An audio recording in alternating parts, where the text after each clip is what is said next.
नमस्कार, आप देख रहे हैं पल्स 24 न्यूज। आइए रुक करते हैं इस वक्त की बड़ी खबर पर।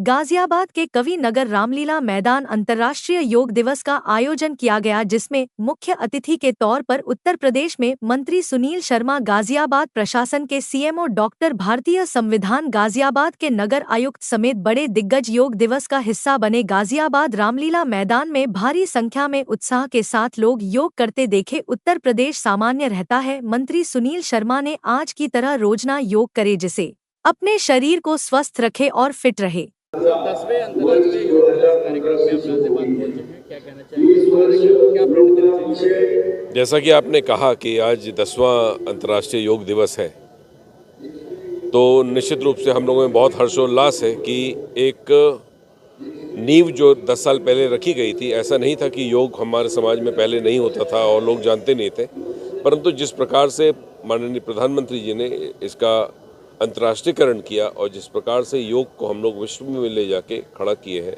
और इस देश में जो प्रगति हुई है योग के लेके, तो इससे न सिर्फ देश की साख परंतु एक स्वच्छ समाज की ओर, जिसमें कि स्वास्थ्य पे भी विशेष बल दिया जाए, इसकी जागरूकता बहुत बढ़ी है। और मैं बहुत नज़दीक से देख रहा था लोगों में भी, तो ऐसा नहीं था कि लोगों को बहुत कठिनाई हो रही थी करने में। हज़ारों की संख्या में जो जिलाधिकारी जी के विशेष प्रयासों से यहाँ पे लोग इकट्ठा हुए हैं और इतनी अच्छी व्यवस्था में लोग योग कर रहे हैं, जो माननीय गुरु जी यहाँ पे आए हुए हैं, तो बड़े अचरज की बात है कि सब लोग बहुत मिलजुल के बहुत अच्छे से इसको किया। तो एक लार्जर मैसेज ये है कि हम लोग न सिर्फ एक इकोनॉमिकली एम्पावर्ड नेशन है, बल्कि स्वास्थ्य के रूप से और एक सोच और एक जीवन जीने का जरिया जो होना चाहिए वो भी विश्व में फैला रहे हैं। उसके लिए एक बहुत बड़ा एक दिवस है ये, और निश्चित रूप से ये बहुत आगे भी बढ़ेगा।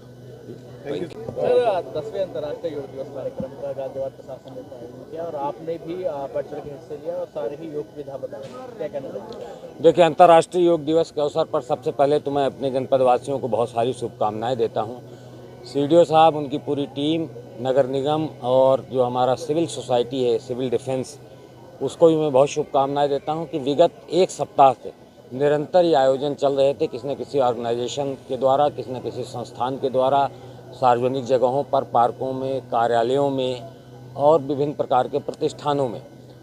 10 साल पहले इसकी नींव माननीय प्रधानमंत्री जी ने रखी थी। यद्यपि योग हमारी दिनचर्या का हिस्सा बहुत सदियों से रहा है, लेकिन इसके माध्यम से इसको अंतर्राष्ट्रीय फलक पर एक स्थान हासिल हुआ है और योग के माध्यम से अभी हम शारीरिक स्वास्थ्य की दिशा में आगे बढ़ रहे हैं। आने वाले समय में मानसिक स्वास्थ्य और अपना होलिस्टिक विकास, पूरी तरीके से हमारा शरीर और मन के विकास की दिशा में बिना कोई पूंजी लगाए हुए ये एक ऐसी औषधि के रूप में स्थापित होने वाला है, जिसमें हमें गंभीर बीमारियों से और जो जीवन की कठिनाइयां हैं उनसे निजात अवश्य मिलेगी।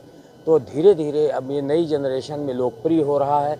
बहुत सारे योग शिक्षक सामने आ रहे हैं जो छोटे छोटे समूहों में इसको करा रहे हैं। बहुत सारे ऐसे प्रतिष्ठान आ रहे हैं जो इसका सर्टिफिकेशन कोर्स कर रहे हैं और हमारे करिकुलम में ये शामिल हो रहा है। तो ये एक अच्छी बात है और मैं समझता हूँ आने वाली पीढ़ी के लिए योग एक बार पुनर्जीवित होकर सर्व समाज में फैल रहा है। इसके लिए बहुत शुभकामनाएं आप सभी को। और अंतर्राष्ट्रीय स्तर पर ये अगर फैलेगा तो स्वाभाविक रूप से भारत की आध्यात्मिकता, भारत का विचार परंपरा, भारत की संस्कृति और भारत की मूल्य मान्यताएं भी अंतर्राष्ट्रीय स्तर पर मान्यता प्राप्त करेंगी। यही हमारे मनीषियों का संकल्प भी था। तो एक बार पुनः आप सभी को अंतर्राष्ट्रीय योग दिवस की ढेरों शुभकामनाएं। आज अंतर्राष्ट्रीय योग दिवस 10वां योग दिवस है। मैं इस अवसर पर सभी क्षेत्रवासियों को, देशवासियों को हार्दिक शुभकामना देता हूँ। योग शांति का संदेश देता है, योग स्वस्थता का संदेश देता है, योग एक दूसरे से मिलजुल करके चलने का संदेश देता है। आज माननीय प्रधानमंत्री जी कश्मीर से पूरे विश्व को शांति का संदेश देंगे। मैं इस अवसर पर सभी क्षेत्रवासियों को अपनी तरफ से, अपने उत्तर प्रदेश सरकार की तरफ से और भारतीय जनता पार्टी की तरफ से बहुत बहुत बधाई और बहुत शुभकामना देता हूँ। ये थी इस वक्त की बड़ी खबर। ऐसे ही खबरों के लिए जुड़े रहिए हमारे साथ और देखते रहिए पल्स 24 न्यूज।